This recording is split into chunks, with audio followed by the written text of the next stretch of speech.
রবি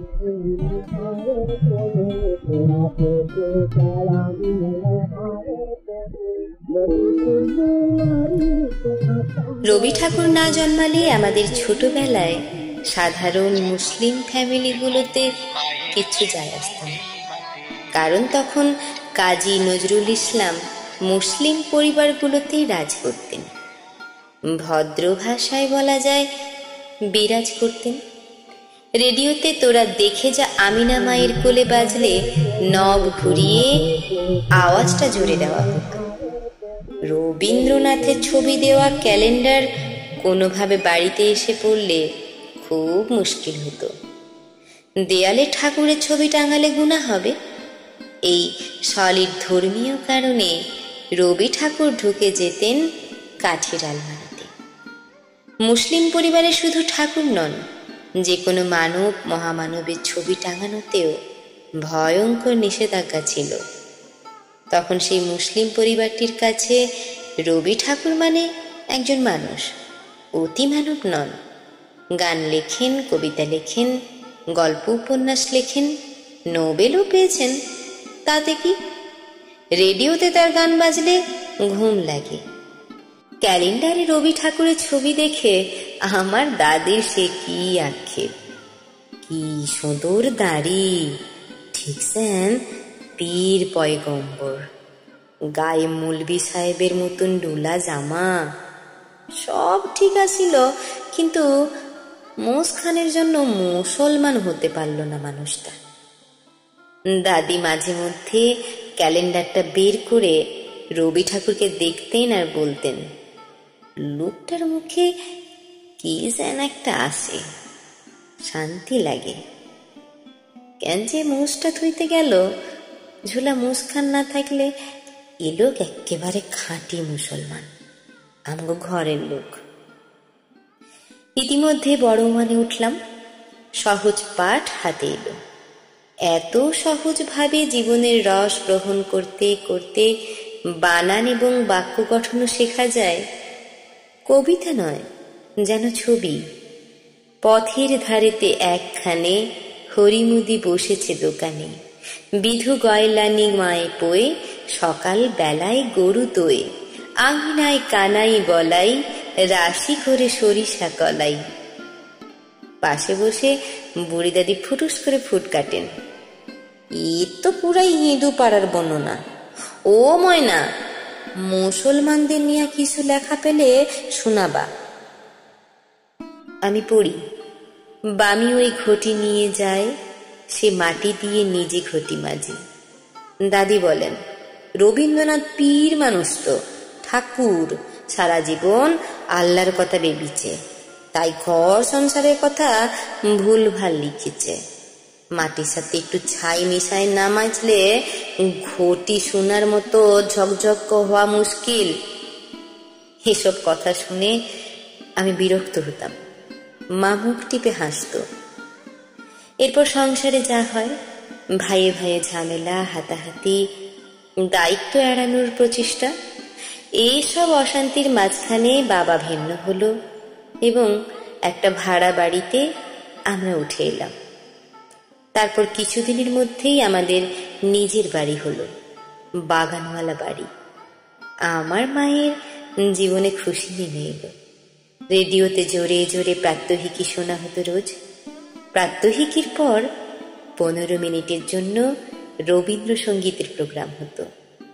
বাংলাদেশের শিল্পীদের গাওয়া রবীন্দ্রসঙ্গীতও বাজত সেই অল্পক্ষণের অনুষ্ঠানে।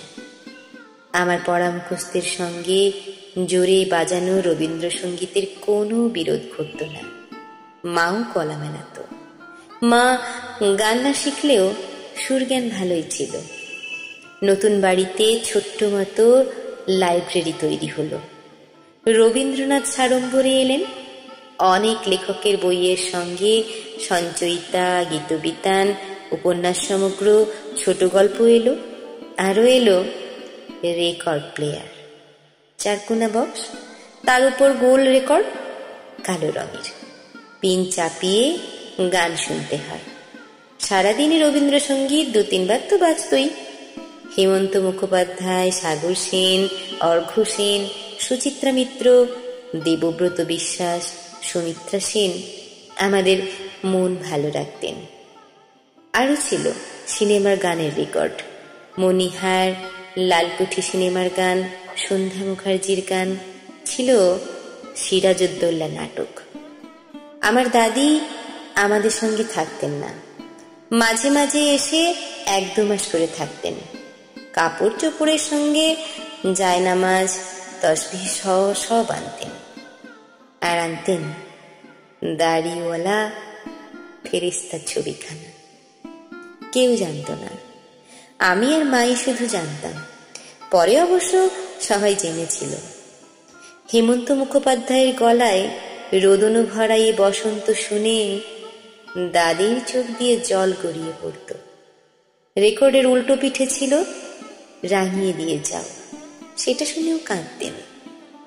মোর ভাবনারে কি হাওয়ায় মাতালোর দুর্দান্ত মিউজিকে আমি যখন মাথায় গামছা বেঁধে নকল খোঁপা বানিয়ে ধিতিং ধিতিং করে নাচতাম, দাদি দেয়ালে হেলান দিয়ে বসে উদাসভাবে অন্যদিকে দেওয়ালটার দিকে তাকিয়ে থাকত।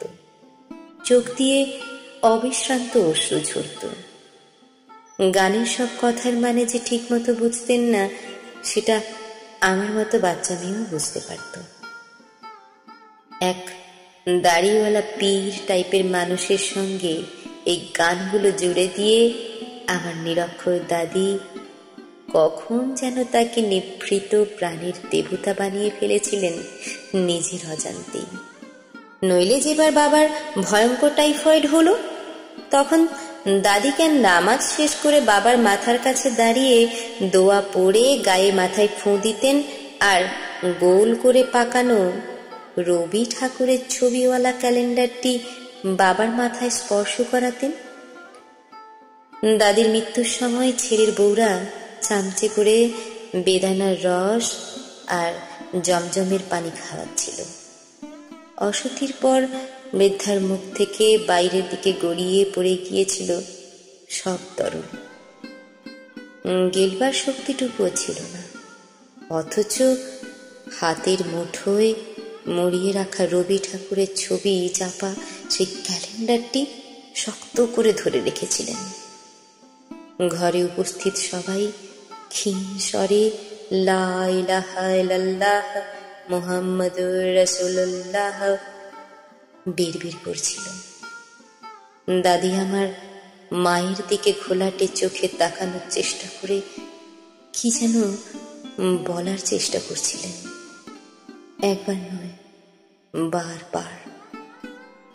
ঘরে উপস্থিত থাকা মানুষগুলো দোয়া পড়ার আওয়াজ বাড়িয়ে দিয়ে বুড়িকে শান্ত করতে পারছিল না। দাদি একভাবে মায়ের দিকে তাকিয়ে ডান হাতের কাঠির মতো তর্জনীটা নাড়িয়ে কাঁপিয়ে চলেছিলেন। মা কি বুঝলো জানি না, বাবাকে একদিকে ডেকে কিছু একটা বলতেই বাবা সবাইকে বুঝিয়ে বাইরে নিয়ে গেল। ব্যাপারটা সহজ ছিল না। গ্রামে গঞ্জে মৃত্যু চাক্ষুষ করা একটা নিয়মের মধ্যেই পড়ে। ক্লাইম্যাক্স মুহূর্তে আত্মীয় এবং প্রতিবেশীরা ভীষণ বিরক্ত হয়ে বাইরে উঠানে গিয়ে দাঁড়াল। তখন ঘরে মা, আমি আর আমার দাদি। দরজা বন্ধ করে মা দাদির খুব কাছে গিয়ে কানের কাছে মুখ লাগিয়ে গাইতে শুরু করল। রোদন ভরা এ বসন্ত সখী কখনো আসেনি বুঝি আগে। মায়েরও চোখ বেয়ে অশ্রু গড়িয়ে পড়ছে। মাকে কাঁদতে দেখে আমিও কাঁদছি।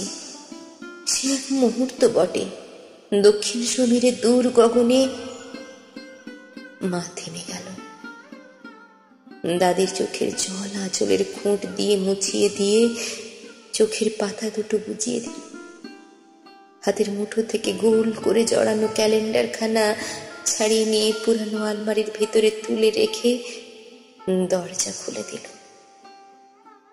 রবি ঠাকুর না জন্মালে এই দুষ্প্রাপ্য দৃশ্য কিভাবে রচিত হতো? রবি ঠাকুরের কাছে পৌঁছতে গেলে কত পড়াশোনা লাগে, সাধনা লাগে, আলাদা করে মনটাকে তৈরি করতে হয়।